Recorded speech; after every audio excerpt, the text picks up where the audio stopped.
सैया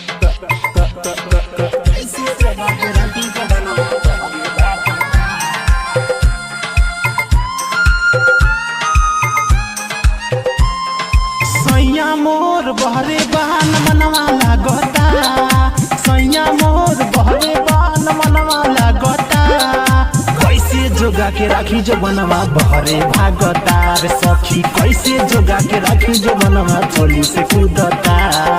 सैया मोर बहरे बहन मनवा लागता, ए सैया मोर बहरे बहन मनवा लागता। कैसे जोगा के राखी जो बनवा बहरे भागता सखी, कैसे जोगा के राखी जो बनवा बहरे भागता।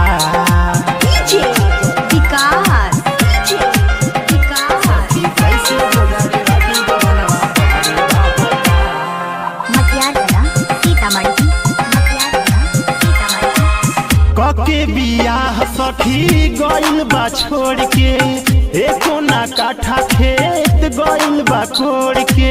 ए सखी सुनो ना, कके बियाह सखी गइल बा छोड़ के, एको ना काठा खेत गइल बा कोड़ के। एको ना काठा खेत गइल बा कोड़ के। चिकन मोर चूल्हानी मेर माटी लागता, चिकन मोर चूल्हानी मेर माटी लागता। कैसे जोगा के राखी जो बनवा बहरे भागता सखी, कैसे जोगा के राखी जो बनवा बहरे भागता। सखी बहुते करे हरान जो बनवा चोली में चापता सखी, चोली से चुवता पानी देवरवा देखी के चुकता।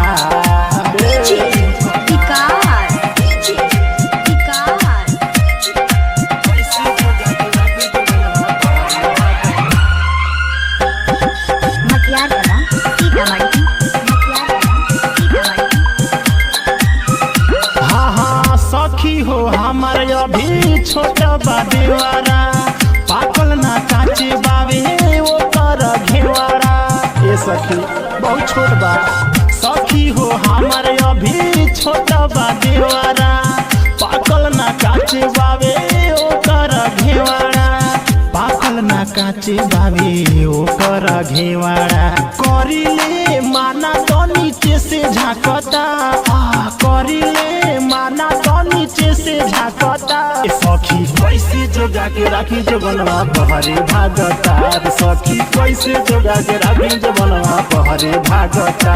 सखी बहुते करे हरान जो बनवा चोली में चापता सखी, कैसे बात बताई देवरा कोने से झाकता।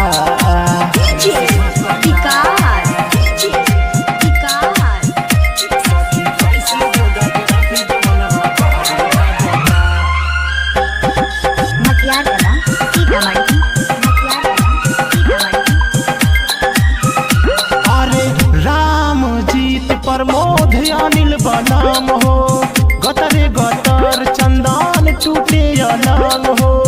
मोबाइल बताए राजा राम जीत प्रमोद अनिल बनाम हो, गतरे गतर विवेक टूटे अलंग हो। गतरे गतर चंदन टूटे अलंग हो। कैले बारे पीछा मुकेश रात भर जागता, कैले बारे पीछा मुकेश रात भर जागता। कैसे जोगा के राखी जो बनवा बहरे भागता रे सखी, कैसे जोगा के राखी जो बनवा बहरे भागता।